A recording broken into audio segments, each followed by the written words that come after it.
یزیدیت اہل بیت کے دشمنوں پہ لعنت بے شمار صلوات بر محمد و آل محمد صلی علی محمد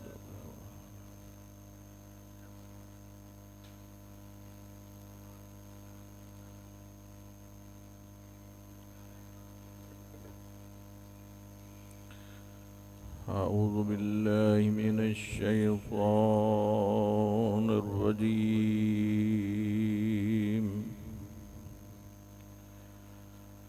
بسم اللہ الرحمن الرحیم الحمد للہ رب العالمین والصلاة والسلام على سيد الأنبياء والمرسلين أبي القاسم محمد اللهم صل على محمد وآله الطيبين الطاهرين المعصومين أما بعد فقد قال الله تعالى في كتاب المجيد بسم الله الرحمن الرحيم قل هو الله أحد الله الصمد لم يلد ولم يولد ولم يكن له كفوا أحد صلوات اللهم صل على محمد وآل محمد سامعین محترم، ڈبلیو بلاک ڈیرہ غازی خان میں یہ 3 روزہ جو مجالس کا سلسلہ انجمن حسینیہ کی طرف سے آپ مومنین کے تعاون سے یہ بنت پیغمبر حضرت سیدہ فاطمۃ الزہرا سلام اللہ علیہا خاتون جنت کی شہادت کی مناسبت سے یہ سلسلہ ہوتا ہے۔ دل چاہتا ہے خاتون جنت کا وہ خطبہ جو خطبہ فدق کے عنوان سے ہے، اس مختصر ٹائم میں جتنے اس خطبے کے جملے ہو سکتے ہیں وہ آپ مومنین تک پہنچاؤں۔ ایک طرف نہج البلاغہ میں امیر کائنات مولا علی علیہ السلام کے خطبے ہیں، کیا فصاحت اور بلاغت ہے، اور کس طرح مختلف موضوعات پہ مولا کائنات نے روشنی ڈالی۔ اسی طرح جب بی بی کا خطبہ پڑھتے ہیں تو پھر پتہ چلتا ہے کہ یہ خطبہ بھی کچھ کم نہیں ہے۔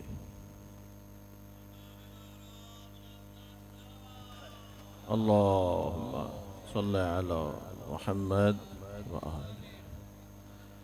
بلکہ ایک طرف اب امیر کائنات کے خطبات کو رکھیے اور دوسری طرف بنت پیغمبر کے خطبہ فدق کو رکھیے، اور پھر دیکھیے کہ کیا علوم کے دریا بہا دیے بنت پیغمبر نے اور امیر کائنات نے۔ یہ واحد ہی تو جوڑا ہے کہ جس میں شوہر بھی معصوم ہے، زوجہ بھی معصوم ہے۔ جی وہ ہستیاں جنہیں اللہ نے علم عطا کیا ہے، اور وہ جو اللہ کی طرف سے علم ہوتا ہے اس میں بھول نہیں ہوتی، اس میں خطا نہیں ہوتی۔ آئیے سنیے، جب بی بی گئی ہے نا مسجد میں، اور بابا کے اصحاب سے بھری پڑی تھی مسجد، اور وہاں جا کے آپ نے خطبہ ارشاد فرمایا تو آغاز کیا اللہ کے نام سے، بسم اللہ الرحمن الرحیم، بنام خدائے رحمان الرحیم، الحمدللہ علی ما انعما، ثناء کامل ہے اللہ کے لیے ان نعمتوں پر جو اس نے عطا فرمائی ہے۔ یعنی سب سے پہلے بنت پیغمبر نے خطبے کا آغاز کیا ہے تو اللہ کے نام سے۔ چہاردہ معصومین علیہم السلام کے جب ارشادات کو، ان کے خطبات کو پڑھتے ہیں تو آغاز کہاں سے کرتے ہیں؟ نام خدا سے، خدا کی حمد و ثنا سے۔ تو یہاں بی بی کہہ رہی ہیں کہ اللہ کے لیے ثناء کامل ہے ان نعمتوں پر جو اس نے عطا فرمائی ہے۔ توجہ ہے یا نہیں؟ مولا علی کو علی کس نے بنایا ہے؟ خاتون جنت کو یہ عظمتیں کس نے عطا کی ہیں؟ اللہ نے عطا کی ہیں۔ یہی وجہ ہے نا کہ جب رسول اکرم اپنی بیٹی کے لیے اٹھتے تھے، مسلمانوں رسول اکرم جو کچھ بھی کہتے تھے وہ اپنی مرضی سے نہیں، حکم خدا ہوتا تھا۔ جو کچھ کرتے تھے وہ اپنی مرضی سے نہیں، وہ بھی حکم خدا ہوتا تھا۔ تبھی تو ہے کہ پوچھ لیا گیا، یا رسول اللہ آپ کی ماں تو نہیں بیٹی ہیں، آپ کیوں اٹھتے ہیں؟ تو جواب یہی تھا، اپنی مرضی سے تو نہیں اٹھتا، وہ حکم دیتا ہے تو میں اٹھتا ہوں۔ توجہ فرما رہے ہیں؟ علی کو علی کس نے بتایا؟ اللہ نے۔ خاتون جنت کو یہ عظمت کس نے عطا کی؟ اللہ نے عطا کی۔ بی بی کہہ رہی ہیں کہ تمام نعمتوں پر اللہ کا شکر ادا کر۔ پھر فرمایا وَلَهُ الشُّكْرُ عَلَى مَا أَلْهَمَا، اور اس کا شکر ہے اس سمجھ پر جو اس نے عنایت کی ہے۔ تو جو چاہتا ہوں، یہ سمجھ کس نے عطا کی ہے؟ وہ بھی اللہ نے عطا کی ہے۔ نعمتیں کس نے عطا کی ہیں؟ وہ بھی اللہ نے عطا کی ہیں۔ ذرا غور کیجئے، یہاں آپ کیوں آئے ہو؟ کون سی چیز آپ کو مجلس میں لے کے جاتی ہے؟ کون سی چیز آپ کو ماتمی حلقے میں لے کے جاتی ہے؟ کون سی چیز آپ کو کربلا لے کے جاتی ہے؟ اگر غور کرو تو وہ اللہ کی ایک نعمت ہے جس کا نام محبت اہل بیت ہے۔ یہی چیزیں ہیں نا جو آپ کو لے کے آ رہی ہیں۔ اپنا آرام چھوڑ دیتے ہو، اپنا کاروبار چھوڑ دیتے ہو، وقت دیتے ہو، پیسہ خرچ کرتے ہو، کس لیے؟ یہ ایک نعمت الہی ہے۔ اور پھر اگر غور کرو، اللہ نے جہاں محبت اہل بیت کی نعمت عطا کی، وہاں اللہ نے ایک اور نعمت بھی عطا کی کہ اللہ نے محبان اہل بیت کو یہ شعور عطا کیا، یہ سمجھ عطا کی ہے کہ اگر کہیں حالات ایسے آ جائیں کہ ایک طرف تمہاری جان و مال و اولاد ہو اور دوسری طرف محبت اہل بیت ہو، دین خدا کی محبت ہو، اور ایک چیز کو بچا سکو، تو اللہ نے یہ شعور دیا ہے محبت اہل بیت کو بچا لینا، جان و مال قربان کرنا۔ یہی شعور ہی تو تھا کہ میثم تمار سولی پہ چڑھ کے بھی علی کے فضائل پڑھ رہے تھے۔ توجہ فرما رہے ہیں؟ یہ اللہ کا دیا ہوا شعور ہی تھا کہ میثم تمار کو کہ اپنی جان پیاری نہ تھی، ترازو لگا چکے تھے، ایک پلڑے میں اپنی جان سے محبت، دوسرے پلڑے میں مولا علی سے محبت۔ اللہ نے شعور دیا، میثم تمار نے فیصلہ کیا، جان قربان کروں گا، محبت علی کو محفوظ رکھوں گا۔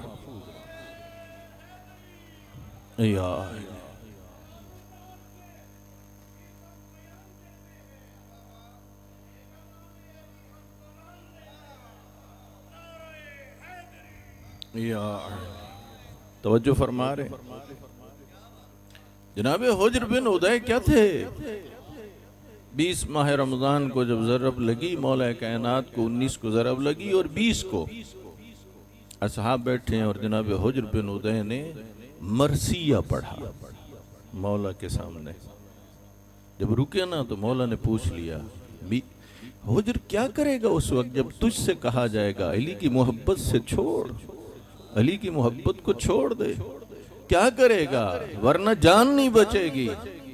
تو کہا یا علی جان تو دے سکتا ہوں, آپ سے ناتا نہیں توڑ سکتا. پھر جیسے میرے مولا نے بتلایا تھا اسی طرح وہ زمانہ آیا اور حجر گرفتار ہوا, بیٹا بھی گرفتار ہوا, چند ساتھی بھی گرفتار ہوئے, اور کہا گیا جیسے مولا نے بتلایا تھا ایک چیز اختیار کرنی ہوگی, جان چاہتا ہے یا محبت علی. حجر نے کہا کہ نہیں, مجھے جان عزیز نہیں ہے, محبت علی عزیز ہے. اتنا بتلا حجر کو یہ شعور کس نے عطا کیا؟ توجہ چاہتا ہوں, کس نے عطا کیا؟ یاد رکھیے یہ جو دشمنان اہل بیت ہیں شروع سے لے کر آج تک اور قیامت تک نہ کامیاب ہو سکے نہ ہو سکیں گے. بغض علی رکھنے والے جن کی ہمیشہ یہ خواہش رہی ذکر نہ رہے, نام نہ رہے, چاہنے والے نہ رہیں, کیا وجہ ہے؟ دولت بھی خرچ کرتے ہیں, طاقت بھی خرچ کرتے ہیں, اثر رسوخ بھی خرچ کرتے ہیں, سب کچھ کرنے کے باوجود ناکام رہتے ہیں. کیوں؟ اللہ نے اہل بیت کے چاہنے والوں کو یہ شعور عطا کیا ہے اگر حالات ایسے بنے تو جان کی پرواہ نہ کرنا, محبت علی کو محفوظ کر لے.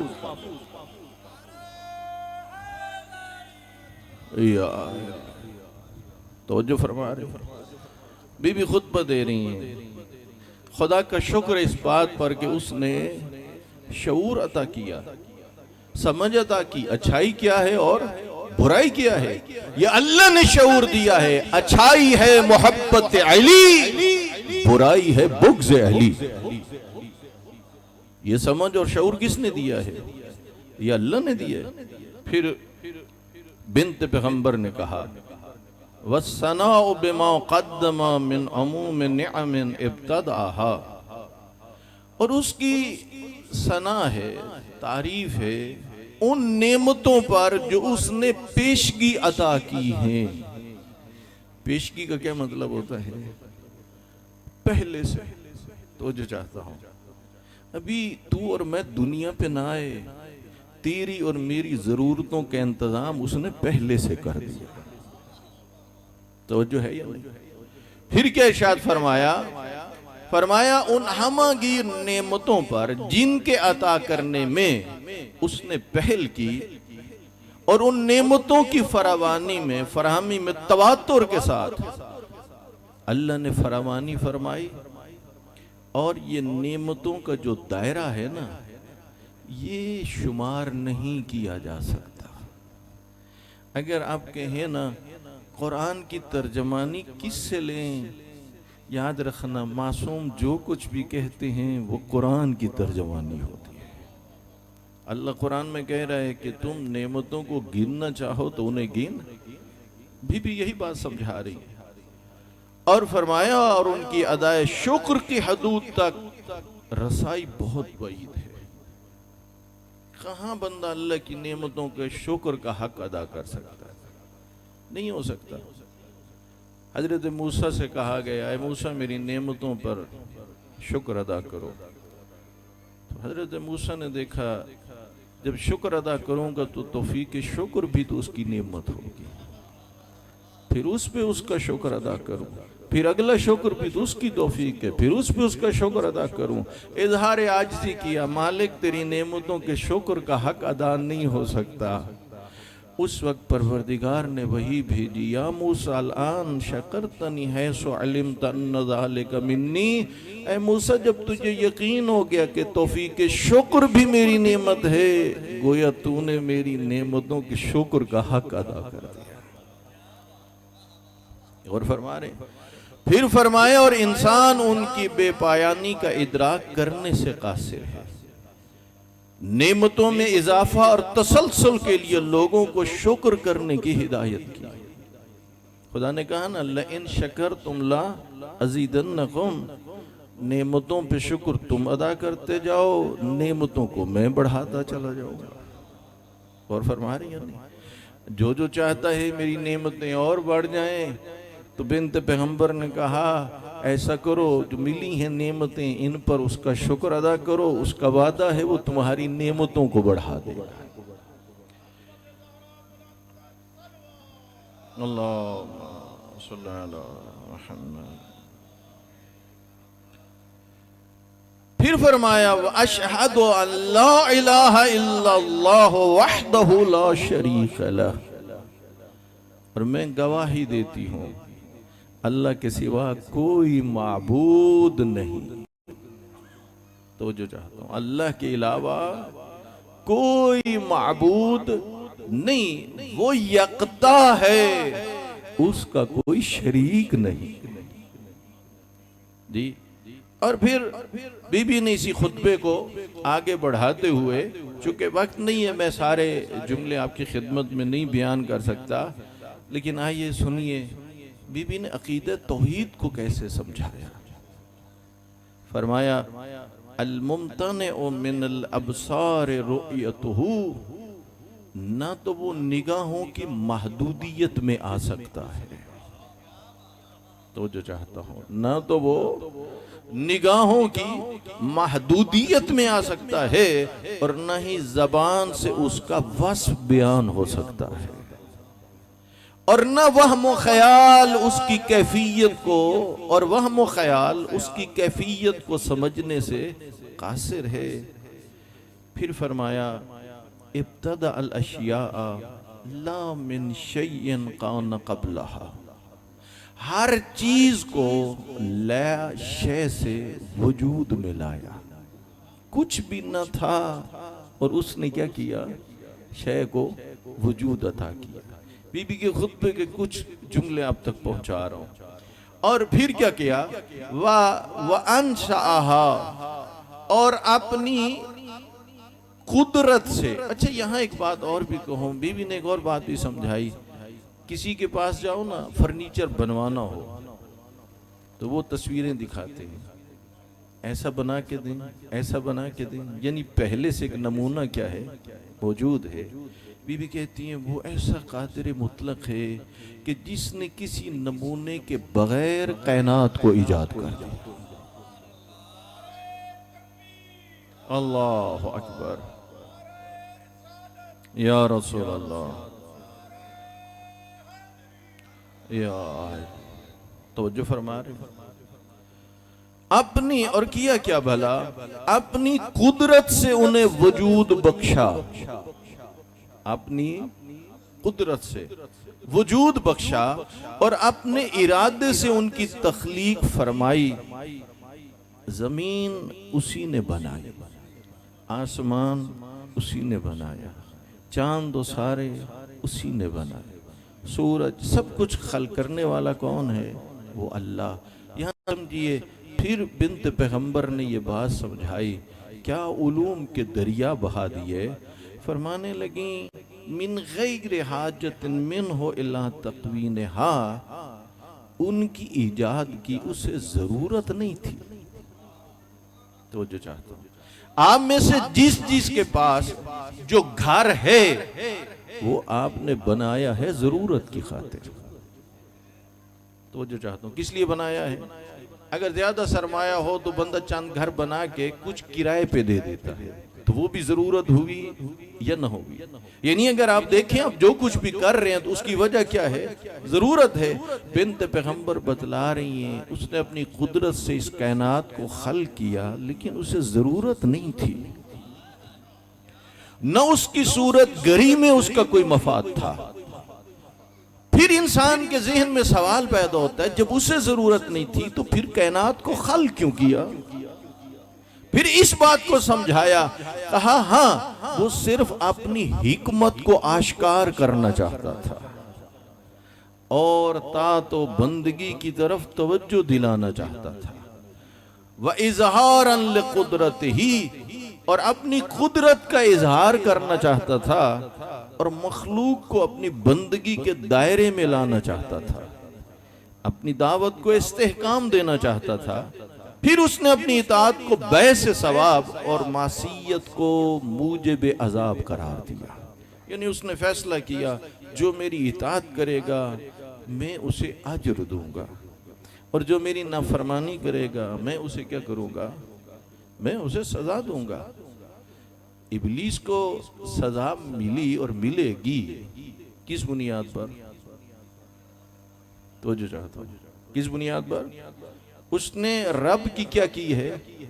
نافرمانی. جب اللہ کسی کو اس کے حال پہ چھوڑ دے تو یہ بڑی سزا ہوتی ہے. اس لیے دعا کے جملے الہی لا تقلنی الا نفسی طرفت عین، مالک ایک لحظے کے لیے بھی آنکھ جھپکنے جتنا بھی مجھے میرے حال پہ نہ چھوڑنا، مجھے میرے نفس کے سپرد نہ کرنا. اسے اس کے حال پہ چھوڑ دیا گیا قیامت تک کے لیے. اور پھر سزا، اس سزا کی وجہ کیا بنی بھلا؟ اس نے رب کی کیا کی تھی؟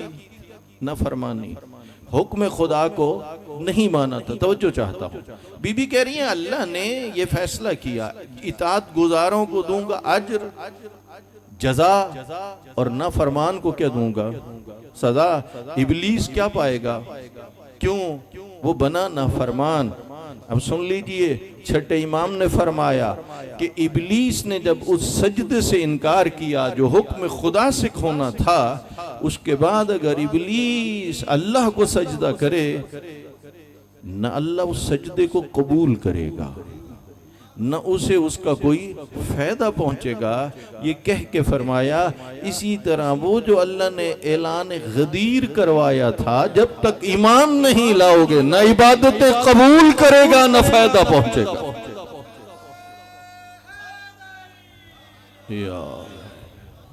اور فرما رہے ہیں کیا سمجھتے ہو کہ جنہوں نے غدیر میں یہ سنا اور جن تک قیامت تک یہ پیغام پہنچتا رہے گا کہ حکم خدا سے رسول اللہ نے مولا علی کا بازو بلند کر کے مولا علی کے مولا ہونے کا جو اعلان کیا تھا، جو نہیں مانے گا وہ خدا کا نافرمان ہے اور اسی کے لیے اللہ نے جہنم کو بنایا.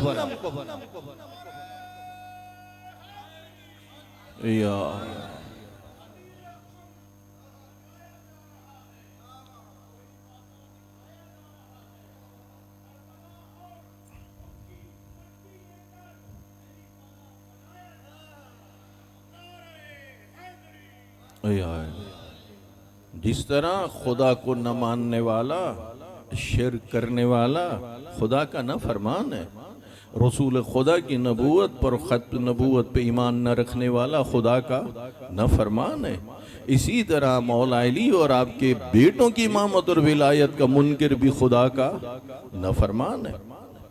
پھر فرمایا اور اپنی دعوت کو استحکام دینا چاہتا تھا. پھر اس نے اپنی اطاعت کو باعث ثواب اور معصیت کو موجب عذاب قرار دیا تاکہ اس کے بندے اس کے غضب سے بچے رہیں اور اس کی جنت کی طرف گامزن رہیں. پھر کیا کہا؟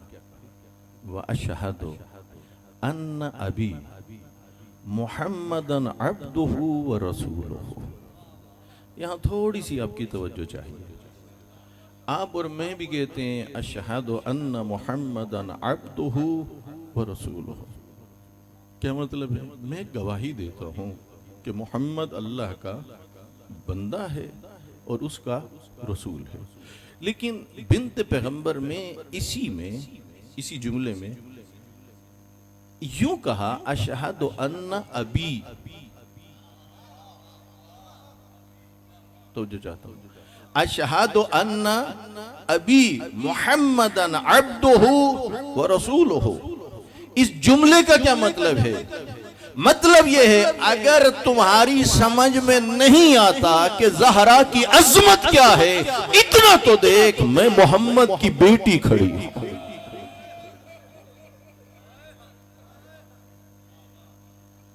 اول تو سمجھ میں آنا چاہیے کہ کن عظمتوں کی مالک ہے جی، جن کے لیے سید الانبیاء بھی اٹھ کے کھڑے ہو جائیں. اتنی عزتوں کی مالک، اتنی عظمتوں کی مالک بی بی کیوں بدلا رہی ہیں کہ میں گواہی دیتی ہوں میرا بابا. کیا مطلب؟ سمجھانا چاہتی ہیں، ابھی تک نہیں سمجھ آئی تو کم از کم رشتے کو تو پہچانو، بیٹی میں کس کی ہوں، تو جو چاہتا ہوں بیٹی کس کی ہوں، یعنی کس طرح بی بی انہیں سمجھا رہی تھی، انہیں متوجہ کر رہی تھی۔ خیال کرنا مسجد میں کوئی عام مزدور نہیں آئی کھڑی، میں اس نبی کی بیٹی ہوں جو سید الانبیاء ہے۔ اب یہاں پر پھر آپ نے ان فضائل کا تذکرہ کیا کہ جو سرکار دو عالم صلی اللہ علیہ وآلہ وسلم کے فضائل ہیں، بتلایا حالات کیا تھے، اور میرے بابا نے آ کے لوگوں کو اندھیرے سے نکال کے روشنی دکھائی،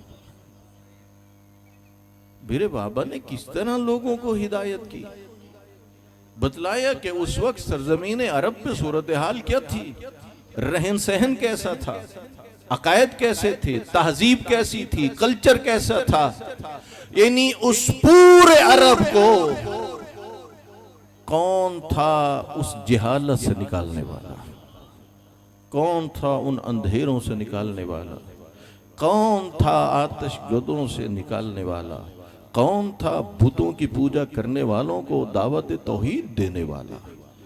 بی بی نے اپنے بابا کے فضائل بیان کیے، بتلایا کہ میرے بابا نے کیا کیا تمہارے لیے، تمہاری ہدایت کے لیے گفتگو کی۔ کرتے کرتے چونکہ وقت نہیں ہے، بی بی نے اتنا کہا زعیم حق لہو فیکم، اس کی طرف سے، توجہ چاہتا ہوں، اس کی طرف سے برحق رہنما تمہارے درمیان موجود ہے۔ یہ بی بی اس وقت کس کی وکالت کر رہی ہیں؟ مولا علی کی وکالت کر رہی ہیں۔ توجہ چاہتا ہوں، اس کی طرف سے، توجہ چاہتا ہوں، اس کی طرف سے برحق رہنما تمہارے درمیان موجود ہے، اور فرمایا وَأَحَدٌ قَدَّمَهُ إِلَيْكُمْ، اور تم سے عہد و پیمان بھی پہلے سے لیا جا چکا ہے۔ کیا مطلب؟ یعنی غدیر کے میدان میں تم سے عہد لیا جا چکا ہے، تم سے کہا گیا، حتیٰ کہ بیعت لی گئی کہ من کنت مولا ہو فہذا علی مولا۔ بی بی یاد دلا رہی ہیں۔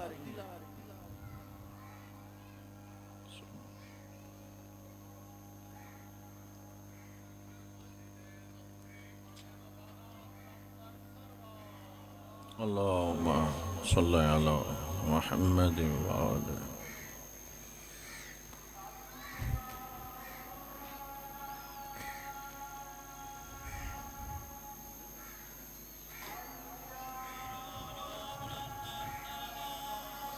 اللہم صلی علی محمد وآل محمد۔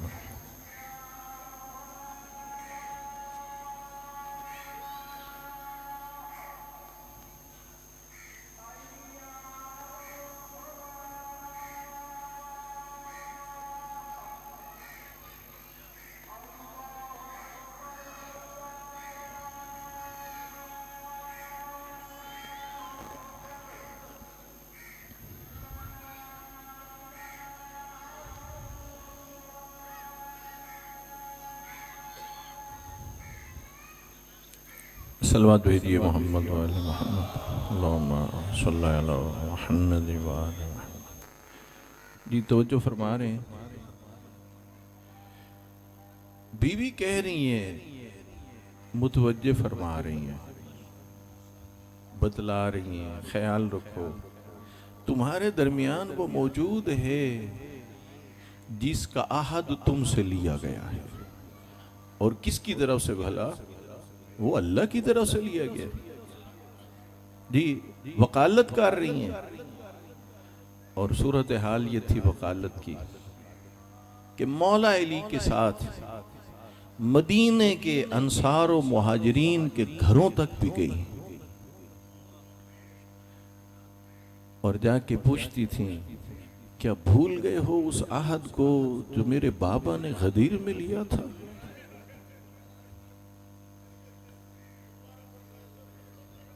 پوچھتی ہیں جا کے مولا علی کے حق کے لیے. بی بی گئی ہیں. تاریخ بتاتی ہے بعض دروازے کھولے بھی نہ گئے، نہ خیال رکھا گیا کہ یہ آنے والی بی بی کون ہے، بلکہ کیا ہوا، رونا چاہتی ہے بابا کو تو پیغام یہ پہنچتا ہے رونے کا وقت مقرر کرو. جواب یہ دیا جاتا ہے یا علی ان سے کہہ دو زیادہ دن زہرا دنیا پہ نہیں رہے. شہادت کا روز ہے، آؤ دو جملے مصائب کے سن لو.